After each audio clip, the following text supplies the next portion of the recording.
अस्सलाम वालेकुम my YouTube family. कैसे हैं आप लोग? अल्लाह ताला की रहमतें और बरकतें आप सब पे नाजिल हो।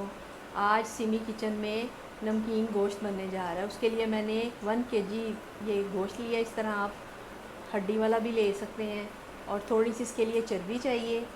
इसमें 1 प्याली लहसुन पानी का मिक्स करके आप लहसुन को आप पहले पीस लें, फिर उसको पानी उसमें डाल के तो उसका अर्क निकाल लें, ये डाल दें। और 1 टीस्पून इसमें नमक जाएगा। आप अपने टेस्ट के हिसाब से कम ज़्यादा कर सकते हैं। इसको आप अच्छी तरह से मिक्स कर लें। फिर मैं आपको बताती हूँ ये कैसे बनना है।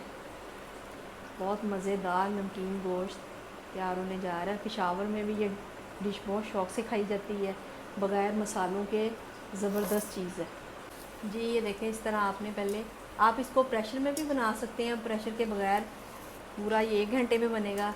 ये अब मैं 15-20 मिनट में ये तैयार हो जाएगा। पहले आपने इस तरह चर्बी नीचे जितनी आपके पास है थोड़ी बहुत रख दें, और इसके बाद आपने इसके ऊपर गोश्त डाल देना है।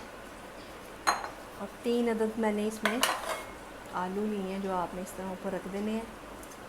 और आप 15 मिनट के लिए इसको थोड़ा सा पानी डाल के प्रेशर लगा दें। आधा कप पानी डाल के मैं इसको 15-20 मिनट के लिए प्रेशर लगाने लगी हूँ। फिर ये नमकीन गोश्त रेडी हो जाएगा। अगर आप मेरे चैनल पर नए हैं, इसको लाइक और सब्सक्राइब करें। व्यूअर्स 20 मिनट गुजर चुके हैं। अब मैं इसको खोलने लगी हूँ।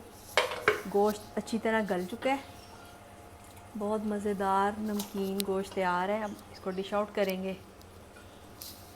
इस तरह बच्चे बड़े सब शौक़ से खाते हैं ये। और बकरा ईद पे तो स्पेशली ये डिश ज़रूर बनती है हर घर में। जो मसाला नहीं शौक़ से खाते उनके लिए ये बेहतरीन है। ये देखें, ये रेडी हो चुका है जी। व्यूअर्स डिश आउट हो गया। ये देखें, गोश्त अच्छी तरह इसका गल चुका है। बहुत मज़ेदार नमकीन गोश्त रेडी है। जब दिल करे आप 15-20 मिनट में तैयार हो जाता है। इंजॉय करें। आप मुझे इजाज़त दें। अपना बहुत ज़्यादा ख्याल रखिएगा। नेक्स्ट वीडियो में आपसे मुलाकात होगी और मज़े के मैं खाने लेके आऊँगी। आप मेरी वीडियो एंड तक लाजमी देखा करें और मेरे चैनल को सब्सक्राइब और लाइक ज़रूर करें। बहुत मज़ेदार नमकीन गोश्त तैयार है। मज़े से खाएं, खुश होके खाएं। मुझे इजाज़त दें। अल्लाह हाफ़िज़।